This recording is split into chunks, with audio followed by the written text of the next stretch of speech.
Hello, hello, hello. How's everyone doing? Another week, another episode. This is Stats Over Politics. As always, I'm your host, Shaun Holko, alongside my guys, Mr. Jaevon Toddy, Mr. Kevin Dent. Garry Singh is unable to join us tonight because he is working. He hates us. Hopefully, we will see him next week. Garry doesn't hate us. Maybe just a little bit, but not completely. Anyways, I'm still alongside my guys, Kevin and Jaevon. 3 out of 4 of the crew is here.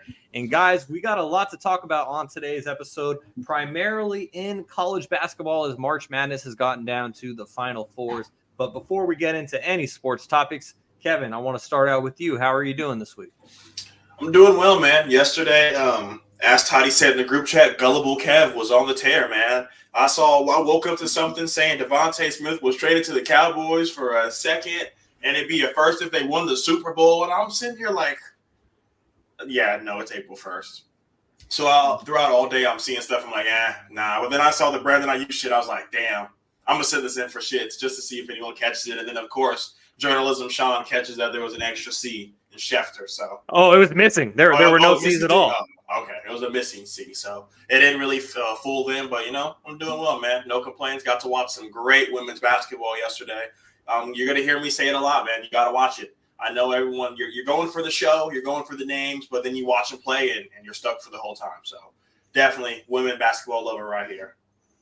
I'm glad to hear that, Kevin. I love to hear that, most definitely. But also something I wanted to touch up on that you just said is people go for the names. And when it comes to college basketball, the names are in the women's game nowadays. Like everyone knows the women's names.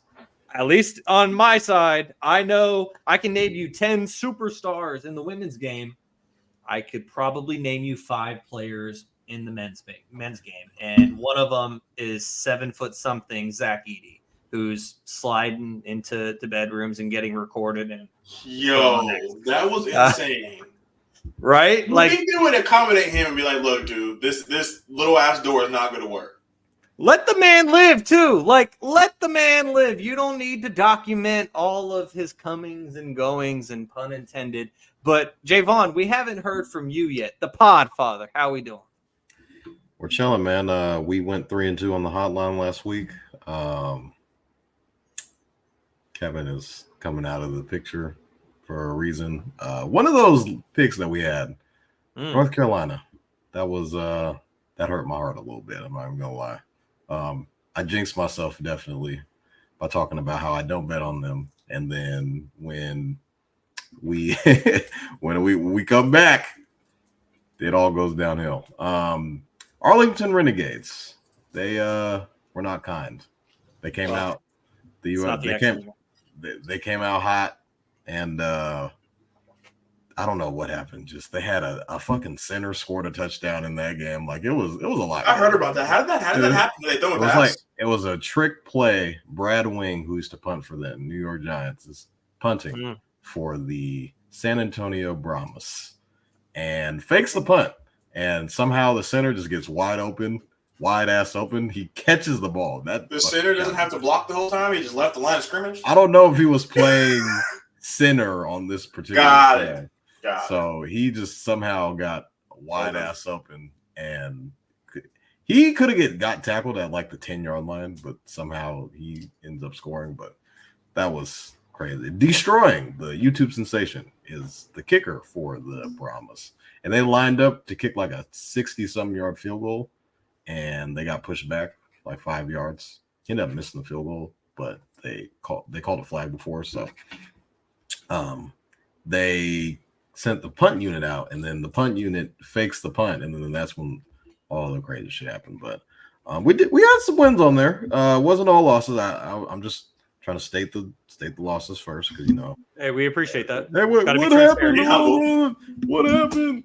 But UConn was pretty much free, minus 11. That was they dog walked pretty easily. I had some random UConn fan coming for me on Twitter today because that's good. Brianna Stewart picked both UConn teams to make the Final Four, and when she initially said it, I just replied like, not biased at all, with a laughing face. Yeah. And then someone wanted to come at me today and be like, You don't well, know basketball. she was right though. And I was just like, all right, well, I wish you would have came at me with that moxie 2 weeks ago before they actually did it. Then I would have been more impressed. But sorry, Toddy, I didn't mean to interrupt the hotline recap. We had Illinois money line. I think that was over. I forgot who they beat because they ended up getting dog walked by UConn anyway. No, they didn't beat San. Was it no? I can look. Yeah, Illinois won. I was pretty confident on that. And then Tennessee -3 cashed as well against Creighton. That game was pretty close for the majority of the game. And then Tennessee kind of just ended up running away with that game. The Illinois game. They played Iowa State. Iowa State, yeah. Who I had winning my I picked to win in my bracket. If people don't know, for our bracketology that's going on right now. I wonder how that's going. I'm in last place. That's how it's going. Yeah. In the men's, the women's, I'm doing a lot better. Yeah. Kevin didn't kick an ass. That's how it's going.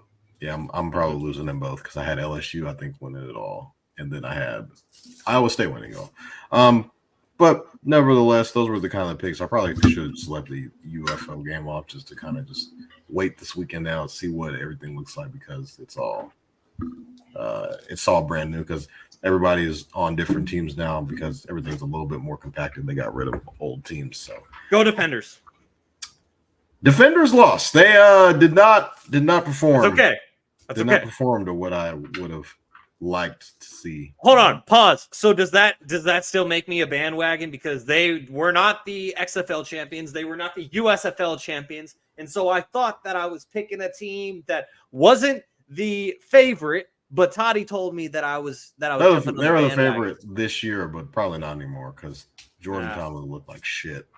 Well, that's okay with me. That's okay with me because that's my squad. Shout out to Garry and Conley.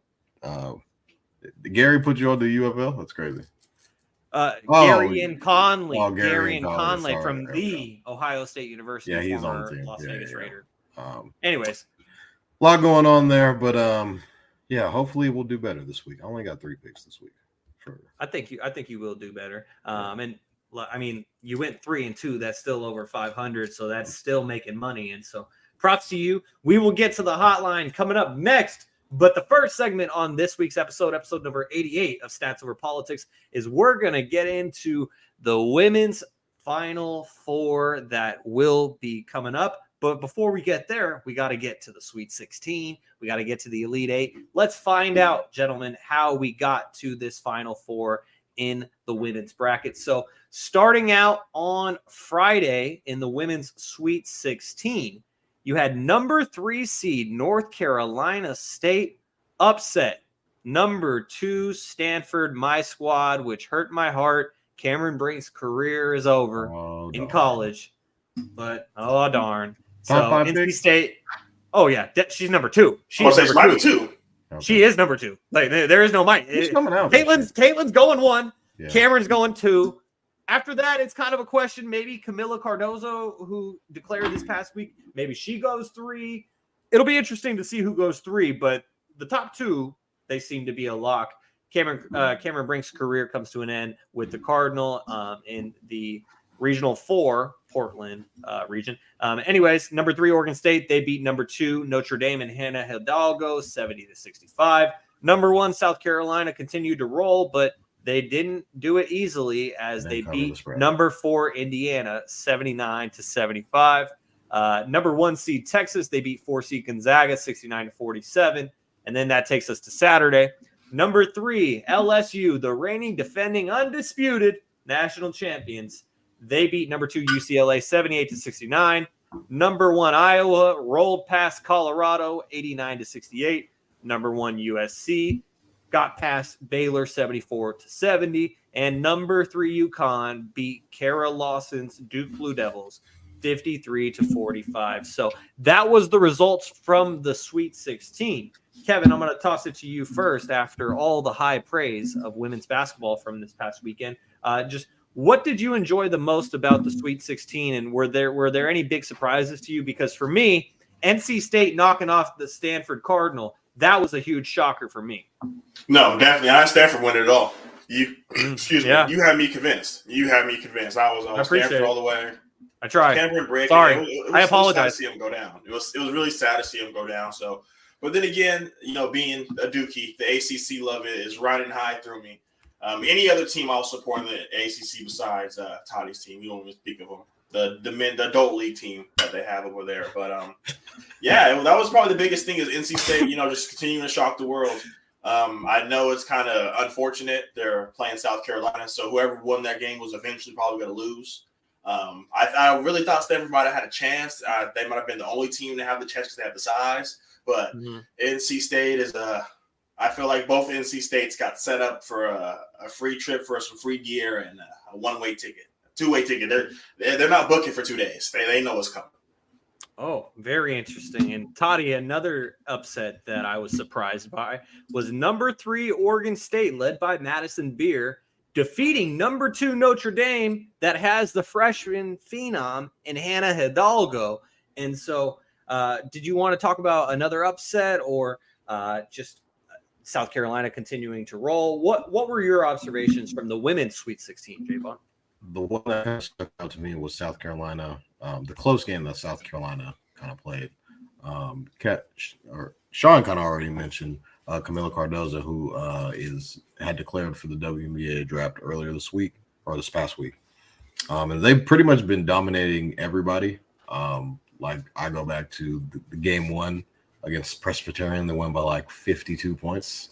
So they usually win by double digits. So for them to kind of, get shucking up a little bit in the round of 16, kind of opened a little bit of eyes to, I'd say maybe, other teams that will be in this Final Four. Like, hey, this is a team that, there is a blueprint. They can be beat. I kind of go back to the SEC tournament when they almost lost to Tennessee. But the game winner that I forget what the girl's name is on South Carolina kind of saved their perfect season.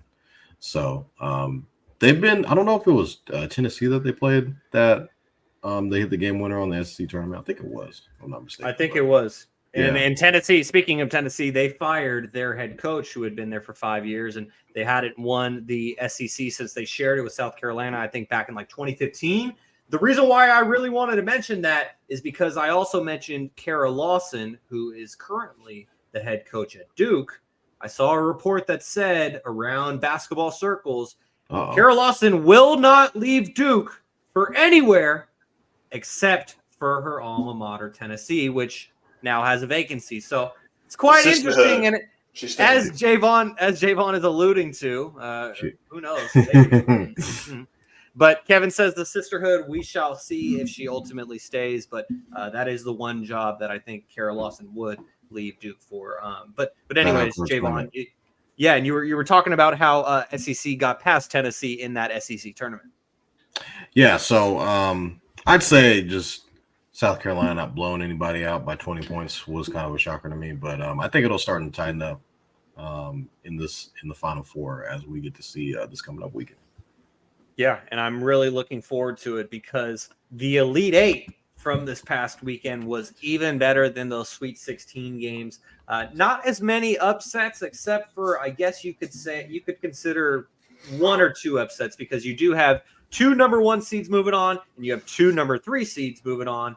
But in reality, I would really only consider one of them an upset, and it wasn't even that much of an upset considering who they beat. Nevertheless, number 1 South Carolina defeated number 3 Oregon State 70-58, and then number 3 North Carolina State beat number 1 Texas 76-66. That's the one to me where I wouldn't really consider it much of an upset, just because like Stanford easily could have been the 1 seed, then Texas is 2. It's a 2-3, not really that big of a difference.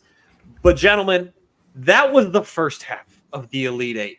Monday night, the reason why we did not record this podcast last night is because we had appointment television last night on ESPN.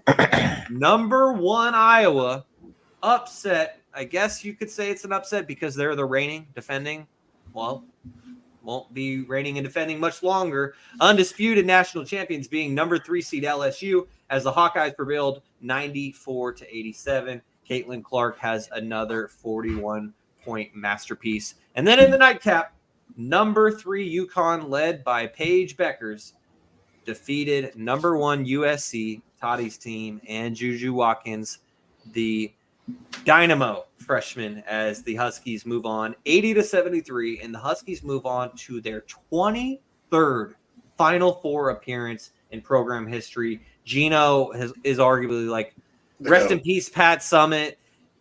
Tara Vanderveer at Stanford is he's awesome. the greatest women's coach of all time. Yeah, but like Gino is by far the greatest women's coach of all time, and he's even in that top 5 for greatest basketball coach, period, at least in college. And so, Jaevon, I'm going to toss this back to you first, because Gino's squad did upset your team, USC and Juju and the Trojans. So just what were your takeaways from the Elite Eight, Jaevon? Paige Becker is the real deal. I thought USC definitely had a chance to win this game. There was a point in time, I think it was in the fourth quarter. They went on like a 7-0, 8-0 run or something like that to end up tying the game late in the fourth. And then Coach Auriemma called timeout, and UConn ends up going on a run of their own, and that kind of, I'd say, sealed the deal.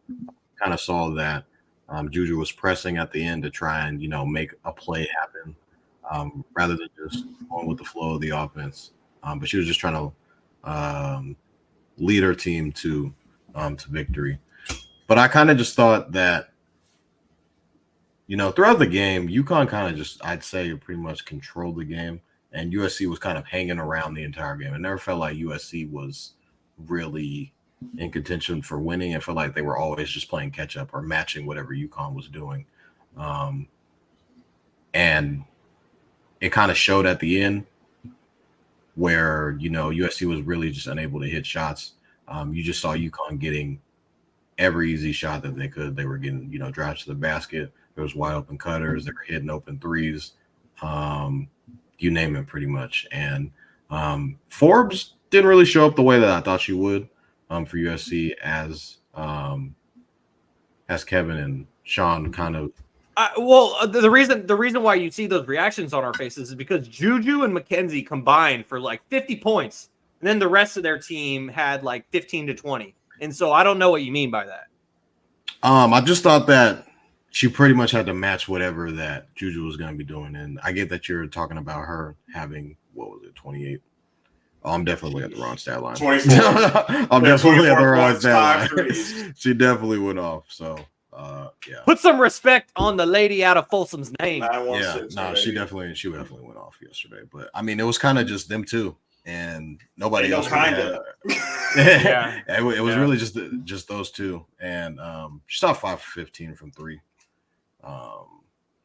Mackenzie Forbes did, which was pretty good. But I mean, it's UConn, man, and UConn is pretty much known for greatness. And Juju is a freshman, so I mean, how many go at it? Do they do one and dones for women? No, you got to be there for at least 3 years, and then the 3 years is depending on what your age is, because you have to be 22 to go into the WNBA. And so if you're 22 by the end of your junior year, you can skip your senior year, but most players end up staying for the 4 years. Did you see what Gino said about Juju? Yeah, I'll say if she can go pro, the Indiana Fever would be taking Juju. No. Number one overall. They would be taking Caitlin. What? Hold on. Okay, so let's pump the brakes here, because this is something that we talked about in our Stats Over Politics fantasy football group chat with the 12 of us. But I believe, was it Jaevon or was it Jaevon? I think it was you who said that Juju is the best player in college basketball right now, and that is before yesterday's games took place. Then Caitlin dropped a 41-piece, almost another 41-point triple-double, as she did in the Elite Eight last year. No big deal. But I was telling you, Uncle Manny was telling you that it's Caitlin Clark that is the best player in college basketball right now. And what I argued is maybe Juju will be better than Caitlin one day. But right now, Caitlin as a senior, Juju as a freshman, to me, Caitlin is on another level. And that's no slight to Juju. That is just out of all due respect to Caitlin. But Toddy, please tell me why I'm wrong. Kevin, I'd love to hear from you. Oh, yeah. Well, Juju's 18. And you said Caitlin Clark is she's 22, I guess, coming out of the draft. Mm-hmm. So she's a whole lot younger and pretty much doing putting up record-breaking numbers. Breaking the freshman D1, breaking Cheryl Miller's record. I mean, she's breaking all the freshman records right now. I agree with Kevin. If she were to come out, if she was eligible to come out this year, I feel like Juju could be definitely the number 1 pick. Wes agrees as well. As we see on YouTube, our guy Wes Reynolds says Juju is better than Clark. Casual say Also, it's Caden Clark. That's all I'm gonna say. Oh, all right. Well, even though Kevin, Shaun before is the WNBA expert on the show. yeah. Women's college Well, basketball. Kevin, before I toss it to you to hear why I'm wrong as well, because right now it's 3 versus 1, including Wes. But just wanted to read our other comment from YouTube where Uncle Manny says, "Hello, guys. Those were some great women's basketball games yesterday. Keep it going, Caitlin. Have a great show." I agree with you, Uncle Manny. But Kevin, you are on Toddy's side with this one. You guys got me outnumbered. So tell me more about why I'm wrong that Juju Watkins is better than Caitlin Clark right now. Let me ask you this: is there another freshman that's better than Juju?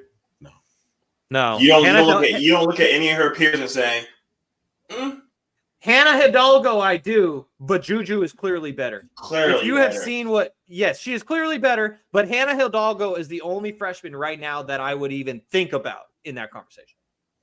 Caitlin Clark, right place, right time. She came in same year as Paige. Paige beat her out. Caitlin goes quiet. Paige gets hurt again. Caitlin Clark jumps on the scene. Took her 3 years. Took Juju 2 days. So as a not an NBA scout, as a WNBA scout, is this girl's better earlier. So it's no limit to how good she could actually be. You know, we're seeing what Caitlin is good now. as a freshman. Caitlin was pretty fucking nice as a freshman. People just didn't care know, about women's basketball as much then. 25 points. 25 points. She was good. I will say 6 rebounds. And to add to that, I will say that as a sophomore, Caitlin got bounced out of the NCAA tournament in the round of 32 on her home court because, as we know in the women's tournament, the women play the first 2 rounds at the top 4 seeds home gym. And Caitlin Clark got eliminated on her home gym by Creighton in her sophomore year. I don't think that's going to happen to Juju. So, I mean, I guess I'm kind of helping you guys here, but you know, that is something that I don't think will ever happen to Juju. Knock on wood, because I don't want to see it happen. But can she go pro right now? Like, she can go overseas? Well, does she have the talent to play in the WNBA? Yes, but she can't play overseas. Like, can she? No. Well, she can go overseas, but she has to wait until she's 20. Yeah, but would you rather go play in Italy until you turn 22, or play on a growing stage? But I will say, Ice Cube, with NIL. But yeah, you know, I still think that Caitlin is on another level than Juju right now, but maybe I'm blind. Caitlin's a dog. Let's not get misconstrued. We just think that Juju, she's younger, and she basically could be what Caitlin is in those next coming years, but she may or may not already be there right now, just based off of what she's been doing. But Caitlin has been doing it longer, so that's why I feel like a lot of people are like, she's better. Juju can do it all, though. Caitlin kind of just shoot a bunch of threes and some layups. Juju in the posts, mid-range step backs, looking like Luka Doncic out there. How is Caitlin putting up triple double? 9 threes, Shaun. One-dimensional. Yeah, I know. Yeah, she made 9 threes, but she also had 4 rebounds. She had 7 rebounds. She had like 12 assists. And she did have 4. She's out there tossing dimes along with those 9 threes, and she's getting boards. And so if she's so one-dimensional, how's she putting up that stat? I didn't say she's one-dimensional. I'm just saying. Well, you said. I mean, you wouldn't say her like going to the rim is as good as a 3-point, right? No, hell no. No. Does Juju have a weakness? No. Is there any part of her game where you say, I can see it? Besides 3-pointing, are you taking Caitlin over Juju in anything? Well, I probably would take her in rebounding and defense just because she has more size. So that's not really fair to Juju. But before we move on from the Women's Elite Eight and give our predictions for the Women's Final Four, I wanted to get to a couple other YouTube comments. As Kevin's friend Wes says, Hannah Hidalgo is tough. Kevin hasn't seen her play. Shake my head. Casual. Casual. Wes always got something to say, and I love it. But anyways, guys, now getting to the Women's Final Four, we have an in-state, well, not in-state, but a battle of the Carolinas between South Carolina and North Carolina. We didn't even talk about the Iowa game. Oh, well, let's get to it then, Toddy. Thank you. I appreciate it. We hyper focused on USC, and then we got into the Juju and Caitlin debate. Thank you, Toddy. Tell me more about this great game between Iowa and LSU, as the defending champions are no more, and we will have a new champion again. The last time that we had a repeat champion was when UConn won 4 in a row from 2013 to 2016. So we have. Yeah, and we have parity in the women's basketball game again. So, Toddy, Caitlin Clark gets revenge. What was your observations from that one? First quarter was a shootout. I mean, nobody seemed like they could miss. And then I'd say towards the end of the first quarter, LSU kind of started to gain its rhythm. And I think they were up by like 7 or almost 8 points at one point in time in the game. And then Caitlin Clark happened. It was pretty eye-opening. And it looked like that LSU, who is a team that really doesn't shoot threes like that, was trying to match what Caitlin Clark and pretty much everybody on Iowa was doing. I think I heard a stat that Iowa was like the best, like one of the like top 5 3-point shooting teams in the country. And LSU doesn't really shoot threes like that. So that wasn't really their game that they were playing in Iowa. Got them out of their game plan. And then no one could really stay in front of Caitlin Clark. I was kind of confused on why Kim Mulkey wasn't sending the double like Caitlin Clark pretty early to kind of just get the ball out of her hands. But kind of with the stat that I just threw out, she was probably afraid of the 3-point shot. Haley Van Lith was trending on on Twitter or X. I mean, Kayla was hitting some crazy shots last night. So I mean, she kind of did. I don't know if you guys remember when Austin Rivers was guarding Damian Lillard in the bubble, and he finally missed the 3-pointer, and he like there's like this it's like a meme of him like, so thank God he finally missed. So Haley Van Lith, who is the Louisville transfer, as people in Louisville like to say, Louisville, Kentucky. She kind of took the third fiddle, the Chris Bosh role, as Shaun liked to say, taking kind of a step back to Angel Reese and Flau'jae Johnson. I'd say the 2 stars of the team. And she somehow got the assignment of guarding Caitlin Clark, and like, hey, you got Caitlin tonight. You're kind of just hoping for the best. Stupid. I probably wouldn't have. I would have had Flau'jae guarding her the majority of the game. I thought that she was doing pretty well in her short stints of her guarding her. It was kind of a little bit of too little, too late. She should have probably been on her the entire game. Probably would have boxed and won her. That's what I would have done. But if she's hitting shots, then that's pretty much, you kind of just got to chalk it up. If shots are going in for her, she's hitting from 30 feet out, you can't really do anything about that. And that was kind of the game plan that Shaun was kind of talking about. It's like, I was saying, hey, if you take away Caitlin Clark, what else? What is Iowa? Shaun was like, yeah, you got a point, but they're not going to. and Shaun was right. And she ended up dropping 41 points. Hitting 9 threes, as Kevin already mentioned earlier. But hell of a game from Angel Reese. She had 17 and 20, which was pretty crazy. Man. Hell of a stat line from her. She cleans the glass. She's pretty much known for that. And, I mean, she played a hell of a game. So, I mean, really, I don't think LSU really played to lose. It was pretty much Caitlin Clark went nuclear, and she just had one of those insane games for them to advance. And that was kind of what Iowa needed. And she delivered for sure. So, hats off to Iowa.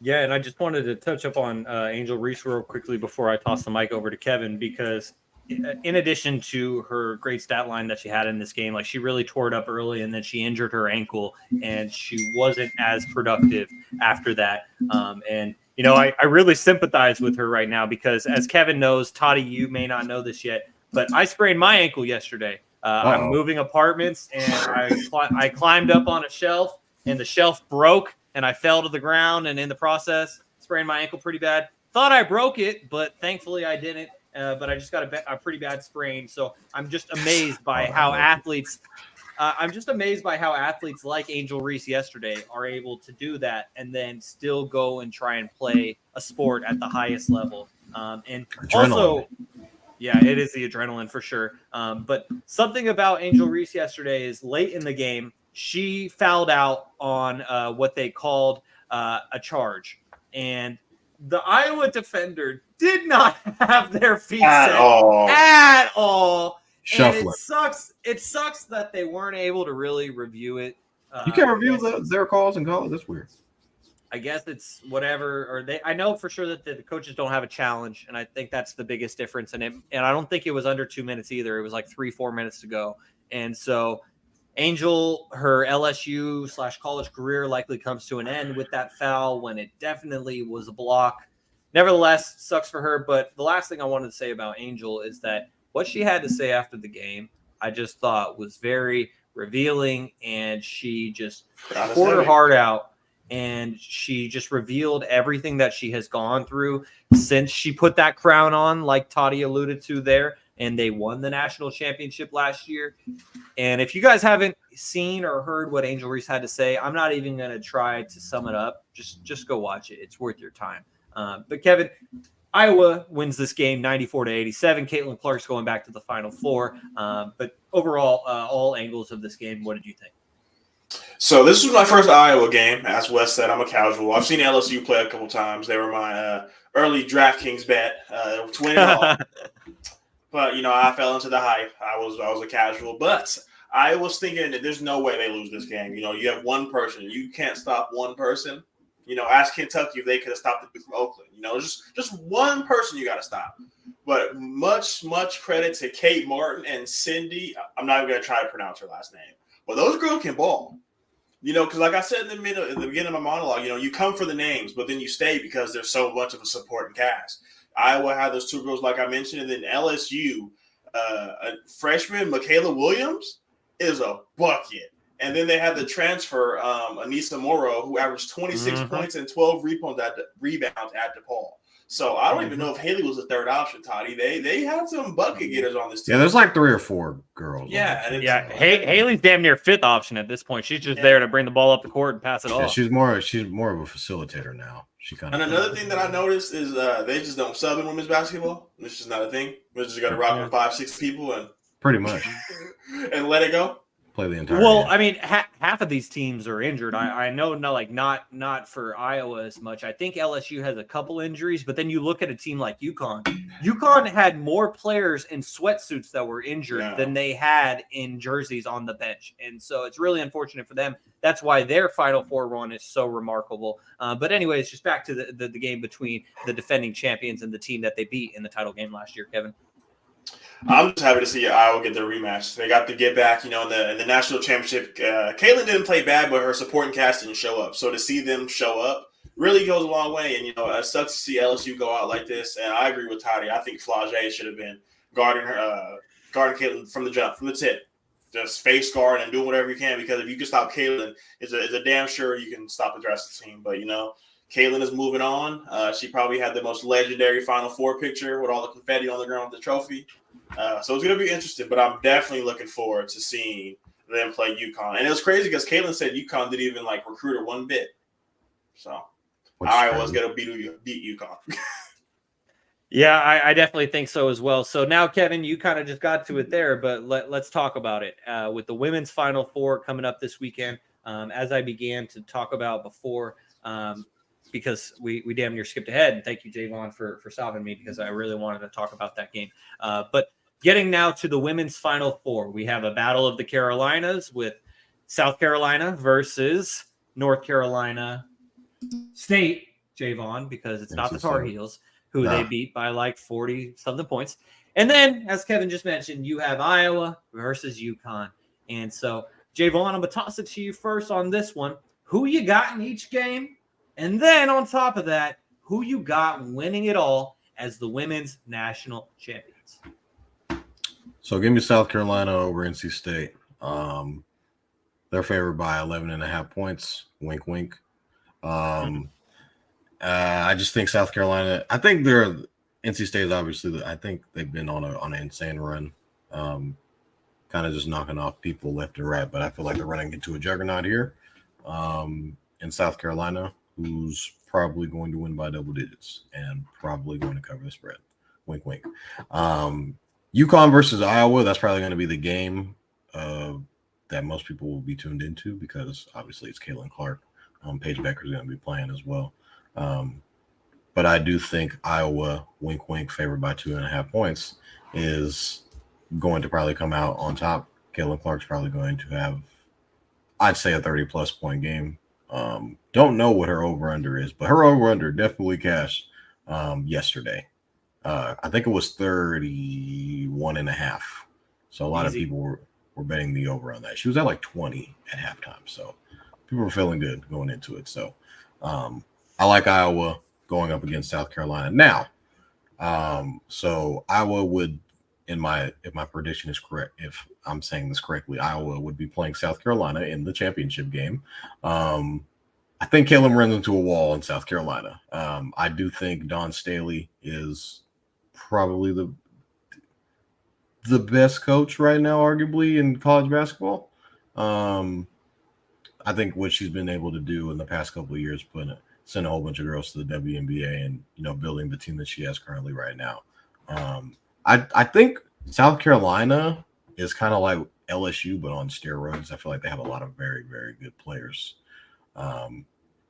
And I feel like what they'll be able to do is minimize Caitlin Clark to a degree what LSU wasn't able to do. And I feel like Caitlin Clark's still going to get hers, but it's not going to be as efficient as she was the other night. So she still might have 35 off 35 shots. So I have South Carolina winning it all. I think that Caitlin's probably going to get hers, but it's going to be very, very tough for her to score against the South Carolina team. All right, Kevin. Well, you have South Carolina, who are the heavy favorites right now.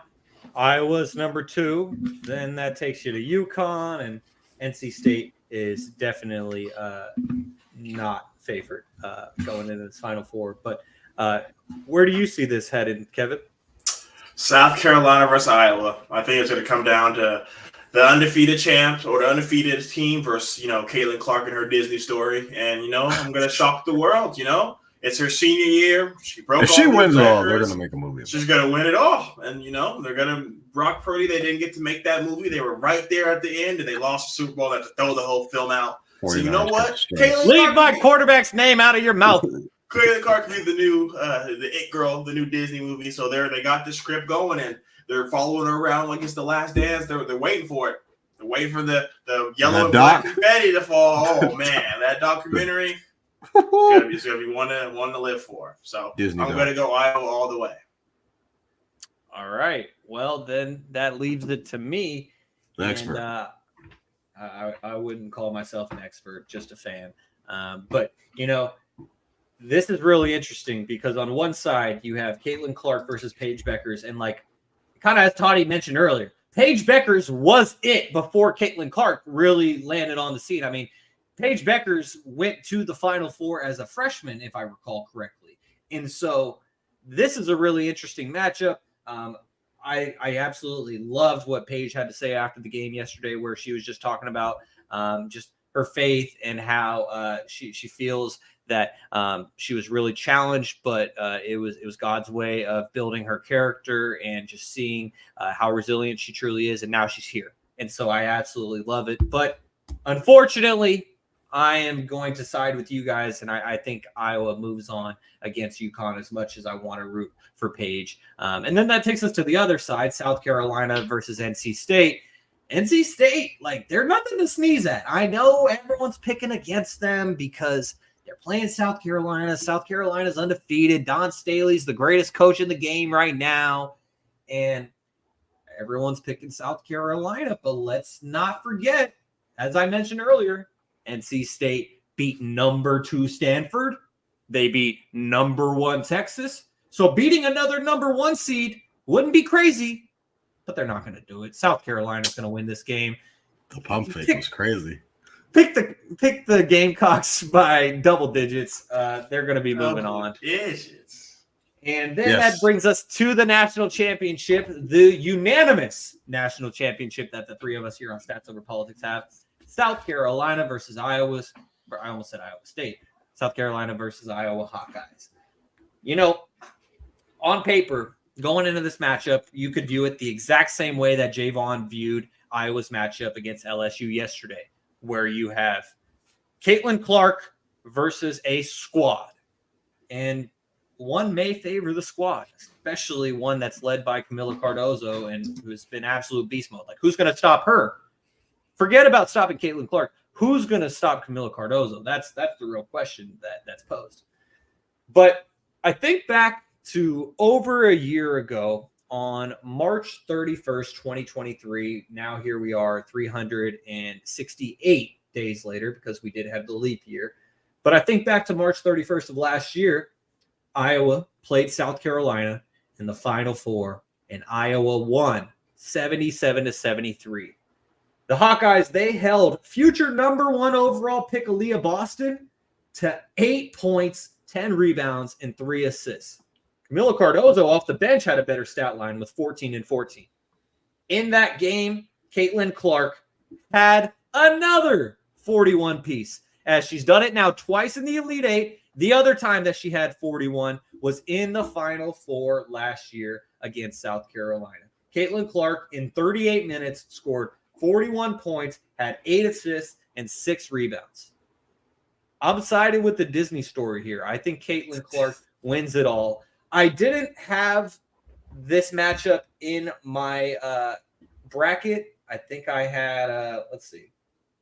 Yeah, I don't think I think I had Stanford or someone else moving on. Nevertheless, the one consistent thing I did have is I had Iowa winning it all. You can see it right there. I mean, Shaun's bracket, which is in 4th place in the Stats Over Politics bracket challenge for the women. Shout out to Nick the Freak, whoever you are, because you are the current leader, and he has Iowa winning it all. So if that were to happen, it seems like Nick is going to win our bracket challenge for the women's side. Anyways, all of that said, I'm picking Iowa. As Kevin said, it's going to be a Disney movie because someone else from Iowa, a.k.a. Brock Purdy, couldn't get the job done. So it's time for Caitlin to do it. And Caitlin is going to be winning the national championship. Now, what I have to ask of you, gentlemen, before we do move on, because I saw Andrea Carter, who is a really great basketball analyst for both the men's and women's game, college and pros, on ESPN. And something she said before this tournament started caught my attention, and I wanted to ask you guys about it. Because she said, if Caitlin Clark goes on to win the national championship this season, she will become the greatest women's college basketball player ever. Keep in mind, this would be her first and only national championship in college. So, Jaevon, I'm going to toss it to you first. Would winning a national championship mean Caitlin Clark is the greatest college basketball player in the women's game ever? I don't. It's not far-fetched. I'm like, who is her like competition? Who would you also? Brianna Stewart is the first that comes to mind for a lot of people because Brianna Stewart literally went 4 for 4. Candace Parker's up there. Candace Parker's up there. Maya Moore. Cheryl Miller. Like, there are plenty. Diana Taurasi. Yeah. There are plenty of big names that come into that discussion. But for me, Brianna Stewart is number 1 because Brianna Stewart, not only did she win National Player of the Year like She's like, I've been there. She's like, I've been there, done that. You just getting she went 4 for 4. And she won 4 chips in college, did Brianna Stewart. Yeah, she did it for UConn. But what do you think, Toddy? I think a lot of that has to do with is influence. Like, a lot of people are watching, more eyeballs on the game because of Caitlin Clark. So I'd say she's definitely changed the game for sure.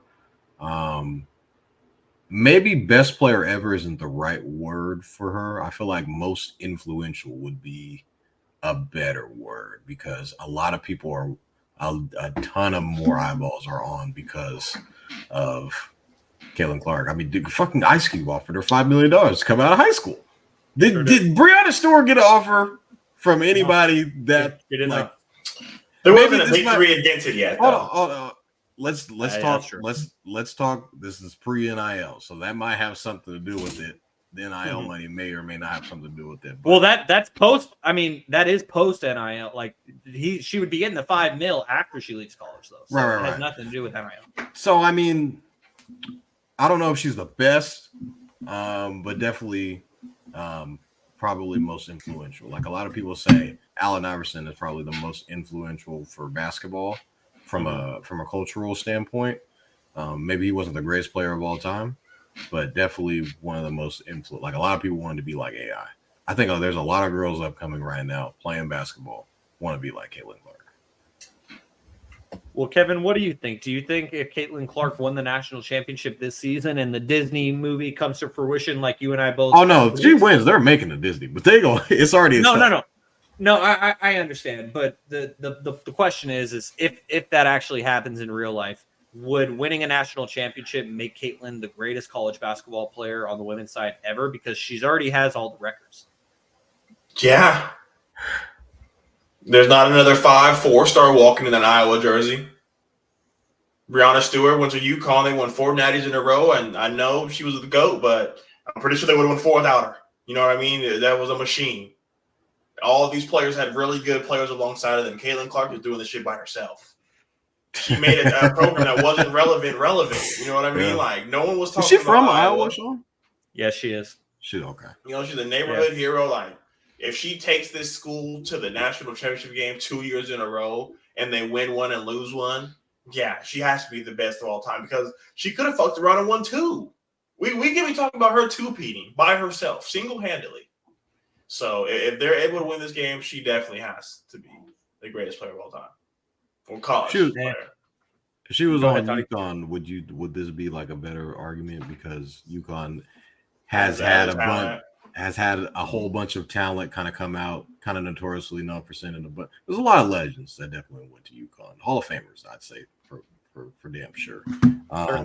Maybe it's because of the LeBron-ish type element going to Cleveland, winning the first championship. If she goes, to Iowa, her home state, wins it all, does that make her the greatest? I feel like that would be something that would be in fruition for her. So, and you said that she wasn't even recruited by UConn, which is kind of crazy. Yeah, it really is crazy. And, I'm really glad that Kevin said it. As he'll be back in a moment. But I'm really glad that Kevin said it for me because I thought I was going to be battling against the two of you to answer this question. The answer is yes. If Caitlin Clark wins a national championship, she is arguably the greatest women's college basketball player of all time. Kevin already laid it out perfectly. But for me, it is program versus player. Because as you both said, Breonna Stewart, she won 4 national championships in a row. She was player of the year. She got all these accolades, but she walked into a foundation that had already been laid. They had already won like 5 national championships by the time she showed up on campus. I think even more than 5 national championships. Like Alabama. Like 7 or 8. Exactly. And so for a guy like Tua Tagovailoa to come into Alabama and lead them to a national championship in the second half, that wasn't as far-fetched as if Tua walked into Iowa, which is for their football program, they can hardly even score double digits. But if Tua walked into Iowa and he tried to win a national championship and actually did it, that would be more impressive to me than if Tua won 4 in a row at Alabama. Just because, as I said, it's program versus player. Kevin laid it out perfectly. I don't see anyone else, any other 5-star players, staying home, going to Iowa, and not only staying home and making an impact, but making them one of the best programs in the nation. They sold out a fucking football stadium. You have people flying from different countries just to watch Caitlin Clark play basketball. Yeah, influence. And there are hundreds of people lined up outside the door before the game even comes close to starting because they just want to see the girl warm up. Last night's game was the most viewed game ever. Exactly. Like 13 million. Yeah, 12.8, 12.9 million, basically 13 million people tuned in last night. And a lot of it had to do with LSU, the reigning champs, but most of it had to do with Caitlin Clark. And so for me, if she wins a national championship with this team, especially this team this year, which is missing a Monica Cesano, who was their dominant post that they had last year. They couldn't get it done with Monica Cesano, and now Caitlin Clark might get it done without her. If she does, She is the greatest women's college basketball player of all time, in my opinion. And it comes down to player versus program. And I'll leave it there as we bring our guy Kevin back in here. So, guys, now let's move on to one of our favorite segments. It's a recurring segment every week, and it's time for Vonny's Hotline. Jaevon. So we already did a brief review of last week as you went 3-2. So let's just steamroll right into the picks that you got for this week. You got 3 of them. I saw you just sent me a 4th one. So as I update the ticker, get us started with the women's side and your picks. Well, fading Caitlin Clark is not going to make you money. So we're going to roll with Iowa minus 2.5 over UConn. I think it's going to be an absolute showdown. Might not be the same viewership as Shaun and I were just talking about. 13 million people tuning in to watch this game. But I feel like they'll still get a couple million views because it is Caitlin Clark and it is the Final Four. I think Clark has another absolute stunning game.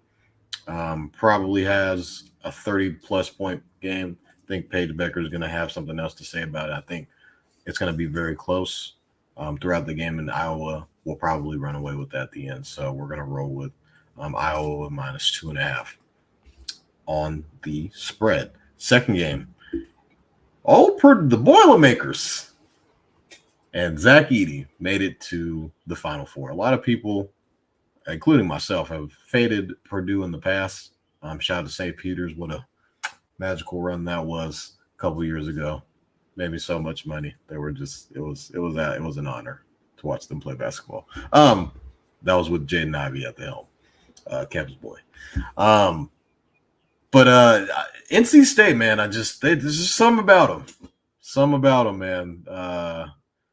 I despise them for the game that they won. That kind of propelled them to this point in the ACC tournament against Virginia, because Virginia just couldn't make a fucking free throw for some weird reason.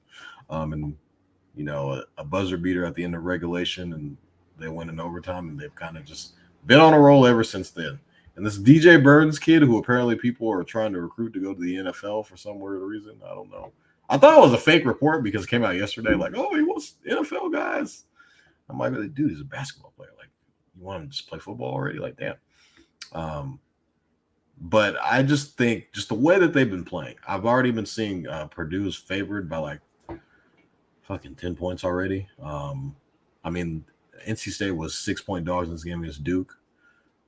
They never wavered the entire game. The reason why I had no problem picking NC State in that game, which probably should have been on the hotline, it was because they had already beaten Duke, and it was pretty recent that they beat them. They beat them in the ACC tournament. So I was kind of like, why are they kind of favored? It should have been a little bit more.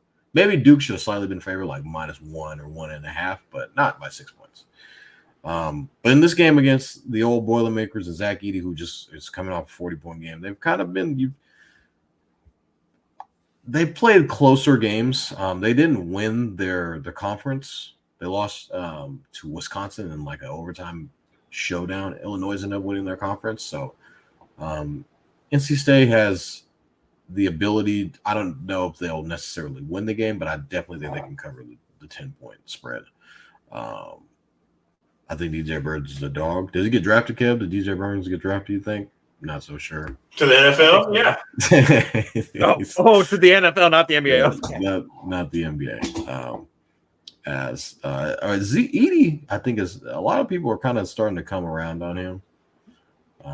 He might be a guy, maybe late first round, you might see get drafted. Who knows? He's going to be another Boban.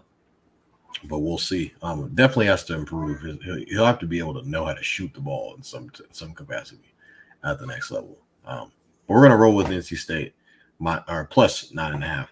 Another game that we had on there was South Carolina, the women's college basketball Final Four. I'm just laying the points here. I get their favored by 12 points. They're just an absolute bulldozer. NC State is a team who's, you know, Shaun already mentioned, has beaten Texas, has beaten Stanford. They've beaten big time teams. But I think Don Staley and Cardozo are going to have something else to say about that. I feel like they roll to a national championship game. So we're just gonna lay the points with South Carolina minus 11.5. UConn Huskies. They were up by 3 points, I believe, at halftime. 5 points. Up by 5 at halftime. I was like, okay, Illinois, they might be a team. It was fairly close. Illinois is a damn good team. Second half, not so much. UConn proceeds to go on a 30-0 run.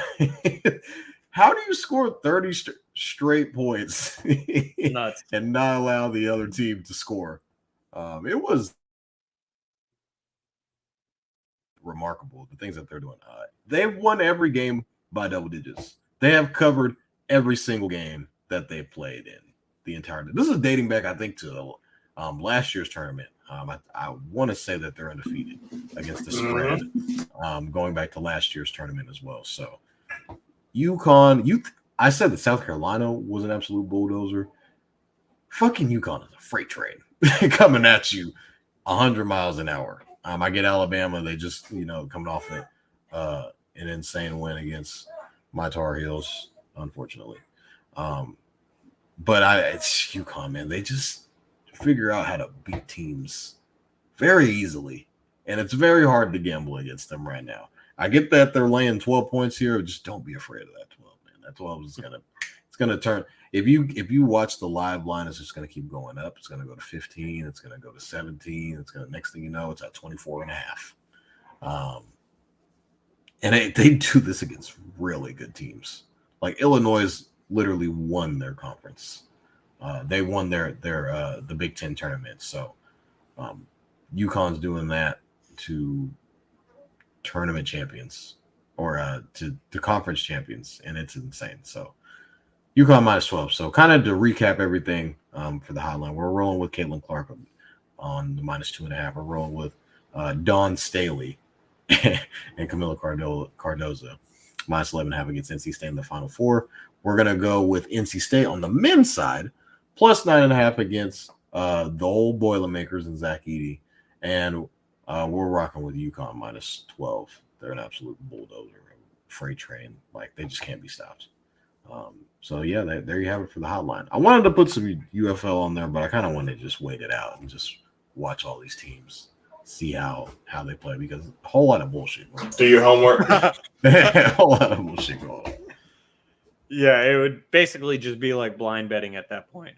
So that does it for this week's hotline. We look forward to hearing what you got for next week and seeing the results for the 4 picks this week. But now, gentlemen, let's move on to the men's side of the March Madness bracket. And let's start out with the men's Sweet 16 recap. So let's circle back to Thursday. With the West region, you had number 6 Clemson beating number 2 Arizona 77-72. In the East region, number 1 UConn beat San Diego State, which was the 5 seed in a rematch of the national championship game from last year. They beat them by 30, 82-52, as Jaevon mentioned, a 30-point run. Then in the West region, number 4 Alabama beat number 1 North Carolina Toddy's squad 89-87.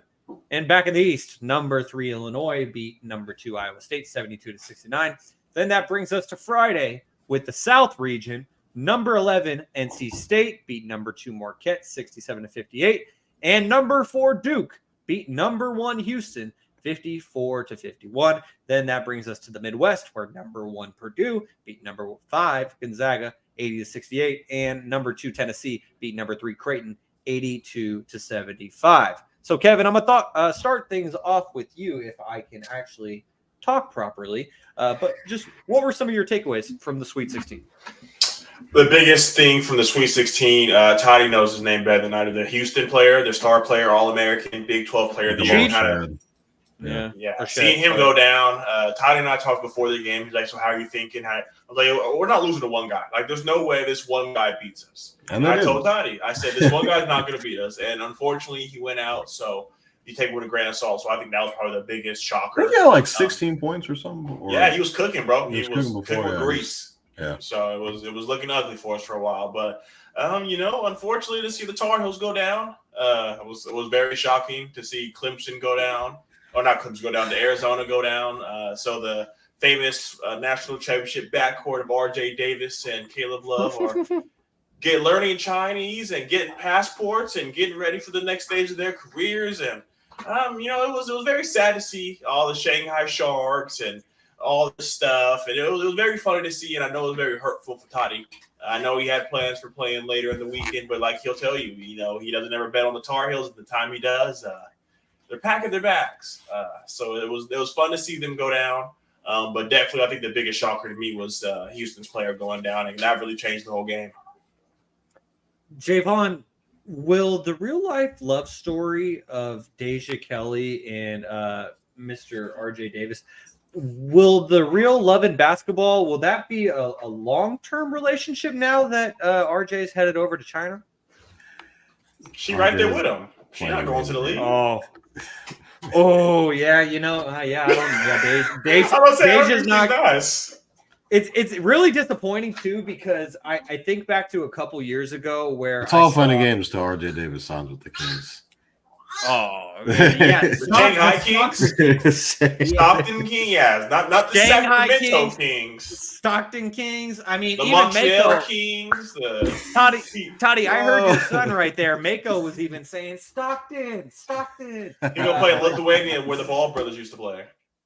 Yeah, but just in regard to Deja Kelly, like it's kind of sad to see how like her stock, at least WNBA stock, has kind of gone down a little bit, just like Hailey Van Lith, even though I do think that Hailey Van Lith will end up getting drafted. But I think, Kevin, back to the WNBA All-Star game in like 2022 when Cameron Brink, Deja Kelly, and Hailey Van Lith were all hanging out together courtside. It was like, oh, these are the it girls. They just finished their sophomore year. Can't wait a couple more years for them all to go to the league. And now Cameron Brink is guaranteed going to be number 2, but the guarantees end there as Hailey Van Lith and Deja Kelly. They kind of have more of a question mark. Yeah. So Jaevon just had to step away real quickly. And so we will get his Sweet 16 thoughts in just a moment. But now moving forward to the Elite 8 on the men's side, starting out on Saturday in the East, you had number 1 UConn beating number 3 Illinois 77-52, another blowout. Then in the West, you had number 4 Alabama beat number 6 Clemson 89-82. That brings us to Sunday, where in the Midwest, and by the way, I got to say, I don't know why they have the East, the West, the South in the men's tournament, but then they have Midwest instead of North. Like, I get that there's not technically a North unless you do like Northeast, but I still don't understand that. Nevertheless, the Midwest, number 1 Purdue beat number 2 Tennessee 72-66. And then in the South, North Carolina State, which is the 11 seed, the only double-digit seed remaining on either side. NC State beat number 4 Duke, Kevin's squad, 76-64. And so, Kevin, I'm going to toss it to you next on this one because I want to hear just primarily about this matchup between NC State and your Duke Blue Devils, because as we know, that's a North Carolina rivalry right there where Duke is Duke's in what? Durham and then Raleigh. Yeah, so there you go. So then NC State's in Raleigh. So pretty close together, at least within the same state. But what I wanted to get your thoughts on, and I'll also hear from Jaevon about this, because I was listening to one of my favorite podcasts the other day, The Right Time with Bomani Jones. And Bomani's worked and spent plenty of time in North Carolina, and he has Tar Heels fans that are friends. And the thing that he said, and we could get Jaevon to respond to this directly, but I kind of want to hear your Duke perspective as well. But what Bomani said is that when NC State and Duke play each other, the thing that Tar Heel fans are rooting for is a bomb threat, basically because they don't want the game to end up happening at all. But just do you consider the Wolfpack to be rivals at all? I mean, just and share your thoughts with how they ultimately beat you guys. Not at all, man. When you think North Carolina, if they're in any other conference that doesn't include Duke and North Carolina, they're looked at in a different light. But you just got to be honest with yourself. And when everyone else in your conference is putting out pros, and I think the last pro that NC State might have had was Dennis Smith. Yeah, so it's been a while. So it's not like it's just hard to keep up when you're in that town, in that conference. You got up the street winning national championships. You got your neighbor in North Carolina winning championships. Putting out one and done, putting out guys like Michael Jordan and the Grant Hills. And honestly, I think the biggest name is Dennis Smith to tag on a line. to North Carolina. Yeah, so I mean, I definitely understand it, but I mean, no one's really worried about him. But I want to come on here as a Dookie and show love. 9 straight wins is no joke. For the ACC tournament, they won 5 games in 5 days. That's not easy. They're playing Louisville, Syracuse, Virginia, and then North Carolina. Like, these are all teams that made the tournament. Like, North Carolina State would have not been in the tournament if it wasn't for that run. So to see them kind of put their hard hats on and, they came out saying that the coach would have been fired if, the way the season went, and to see NC State really come and rally behind them. And then you see the girls doing the same thing. NC State is just really in the hype right now. And the girls are they were a 3 seed, so no one's really surprised that they're here as much as the men's. But I just wanted to give a shout out to them. And unfortunately, with the Duke game, we just came up there and we shit the bed. Tyrese Proctor really didn't show up for us a lot. We needed him to do a lot more, and unfortunately, he couldn't do it. Kyle Filipowski got hurt, so that really fucked us. And then, like Toddy mentioned, when they beat us in the NCAA or the ACC tournament, our trio of guards shot 7 of 28 for 23 points. Then in the Elite Eight, we shot 7 for 28 for 21 points combined with 3 players. So when Kyle Filipowski is kind of all out there on his own, it's really hard for us to keep up with him. And unfortunately, it's kind of the way it was. Jared McCain couldn't really get it going after the 2 amazing games that he had leading up to it. So great Duke team, great Duke season. This team's always going to have a special place in my heart because, no one really thought they were going to do anything, not do much. But to see them come out here and, be resilient. And Josh Shire's first year, win ACC championship. And then his second year, we make it to the Elite Eight. So I know it's not the Coach K.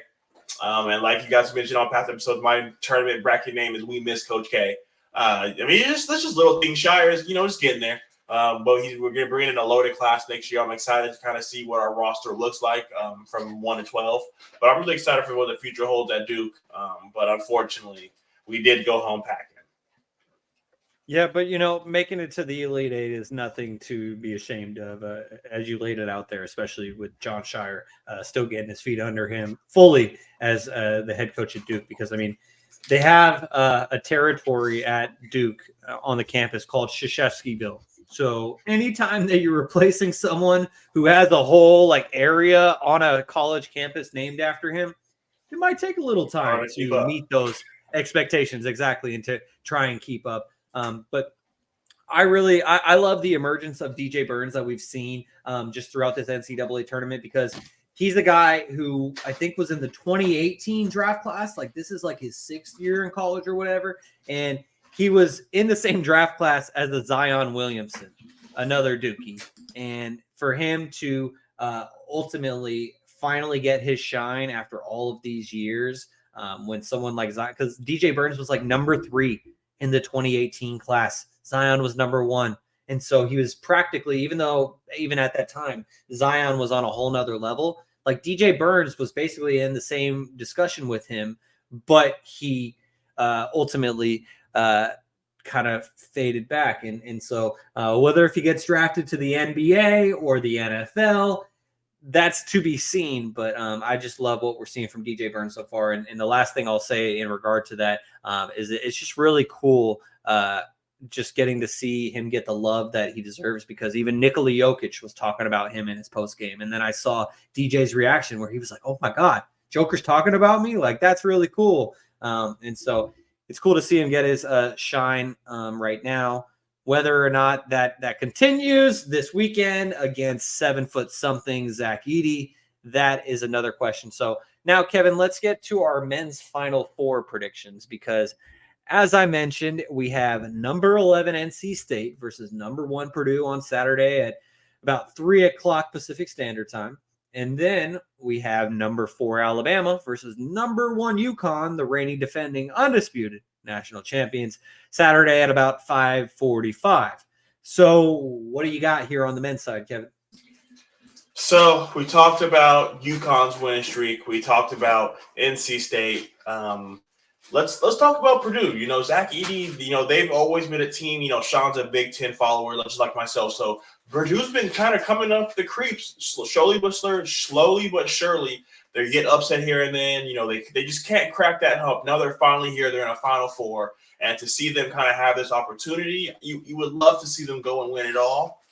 But, Shaun, I've picked against NC State for 9 straight games. I'd be damned if I do it for a 10th. I'd be damned.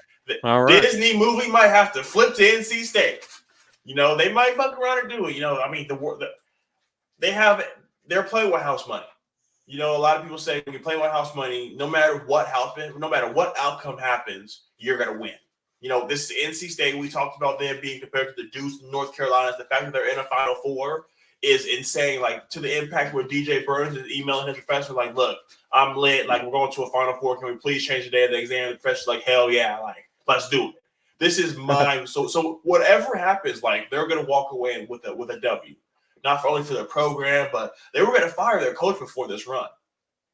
So there's going to be a lot of rejuvenation in Raleigh in North Carolina State. So I'm going to have to take them over Purdue. And I know Toddy's going to rehear this on the hot. And I'm going against the hotline, and he tells me every time I go against the hotline, I'm always wrong. But like I said, I've been wrong 9 times. I'm not going to continue to be wrong. So I'm going to have to take them over Purdue, and then UConn.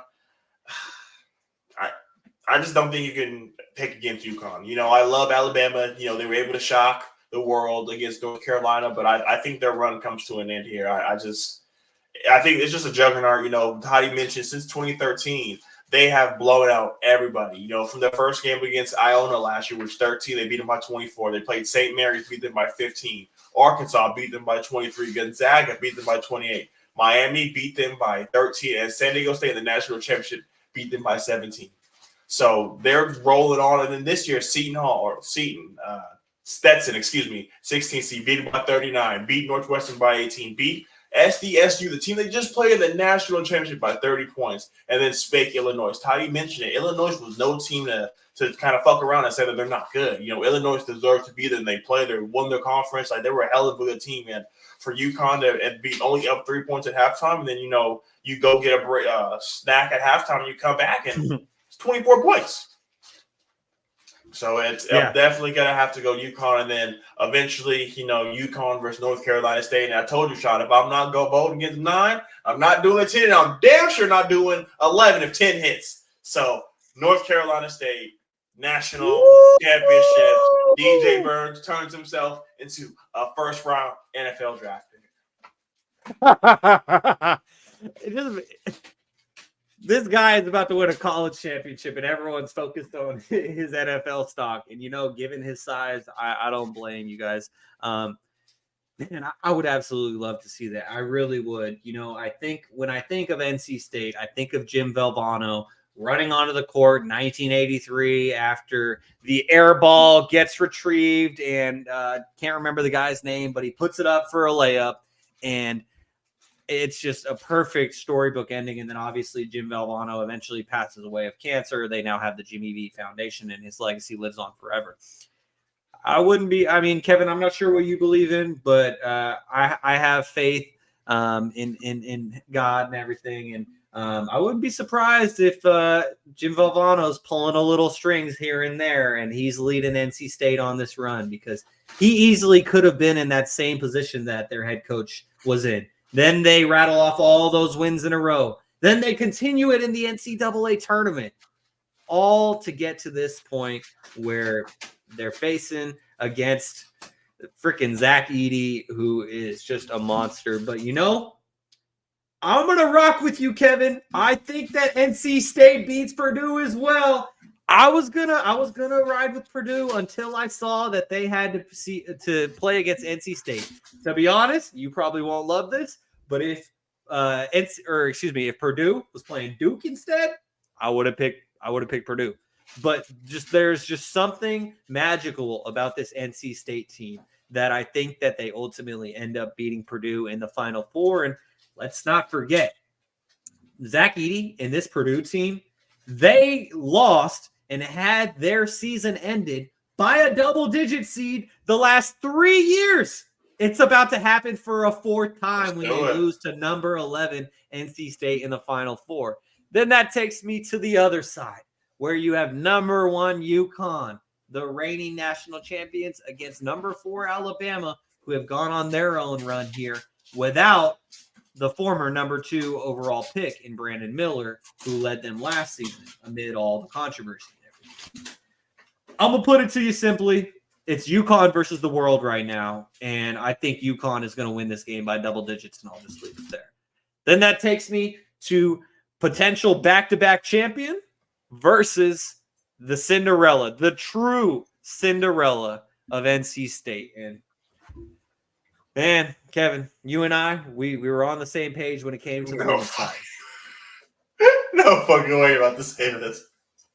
Unfortunately, we were not on the same page for the men's side, too, because I have UConn repeating as the national champions.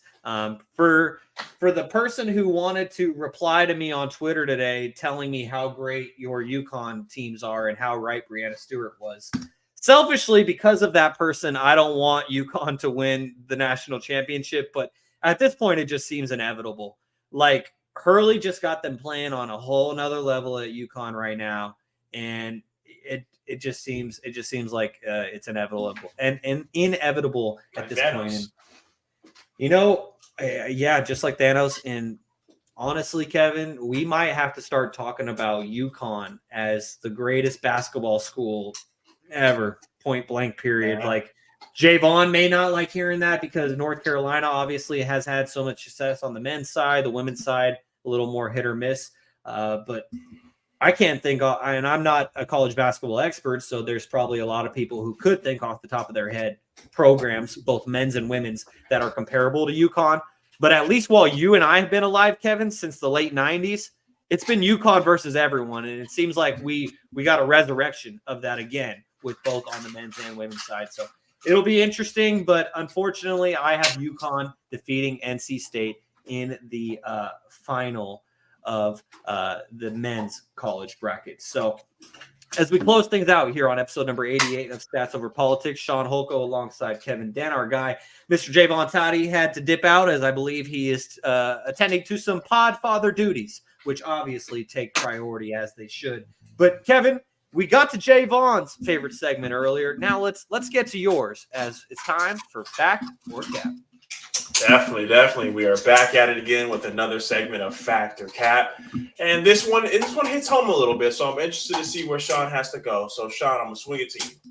Fact or Cap, Malik Monk is better than Tyler Hero. Oh, my gosh. This just breaks my heart. We've been so busy talking about college basketball that we didn't have time this week to talk NBA. And I know you wanted to talk about Hassan Reddick as well, so you might want to get that off your chest real quickly before we get out of here. But in regard to your factor cap question, Kevin, Malik Monk, despite the injury and his sprained MCL likely putting him out for the rest of the season, absolutely breaks my heart.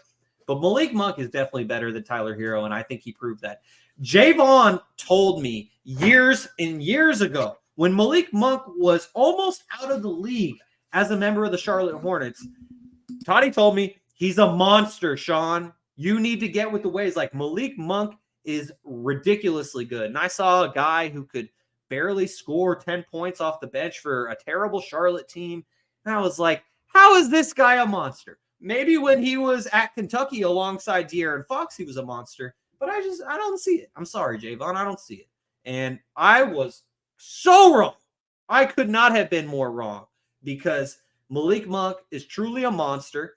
And he had flashes of it in LA a couple years ago, but he has truly proved it as a member of the Sacramento Kings. And what do you know? It took him being alongside his college running mate in De'Aaron Fox to truly unlock him. And even in a 6-man role, which despite the injury, Kevin, Malik Monk is the 6th man of the year. Point blank, period. He's done enough. He's locked it up. It's over.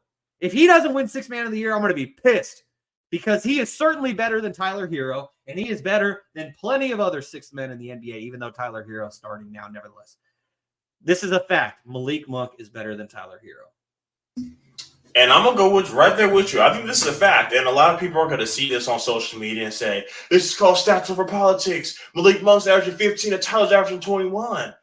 So another thing that people aren't going to mention is Malik Monk averages 26 minutes a night compared to Tyler Hero's 36. You know, so there's a lot more opportunities, a lot bigger of a role. And let's be honest with it. Malik Monk is the 3.5 star, you know, depending on if Keegan Murray has it going that night.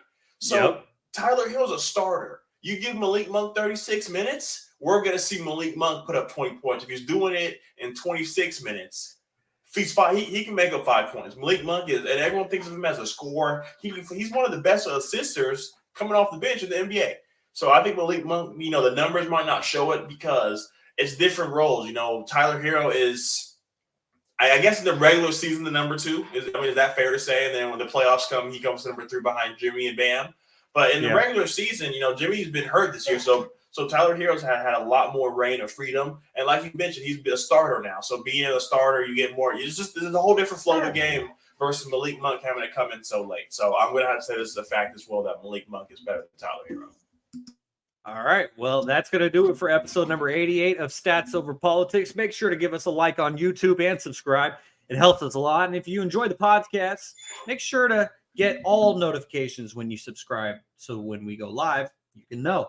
Follow us on Instagram and TikTok at Stats Over Politics and on X at Stats Over Politics. Make sure to subscribe, rate, and review on all podcast platforms. And if you're enjoying the show, give us those 5 stars as we'd really appreciate it. You guys have been tuned in to episode number 88 of Stats Over Politics. For my guys, Kevin Denton, Jaevon, Toddy, and Garry Singh, I'm your host, Shaun Holko. Thank you for tuning in, and we will catch you next Tuesday, not Monday. We will see you on Tuesday because the men's national championship. So we'll catch you all next Tuesday on another episode of Stats Over Politics. NC State win it all. You heard it here first. All right, go DJ.